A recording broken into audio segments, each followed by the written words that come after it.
ఆనాటి నీ కళ్ళలో నా కళ్ళే,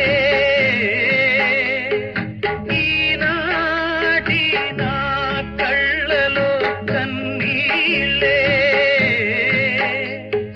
ఉందా కన్నీళ్లకు అర్థం, ఇన్నేళ్లుగా వ్యర్థం చట్టందే రాజ్యం.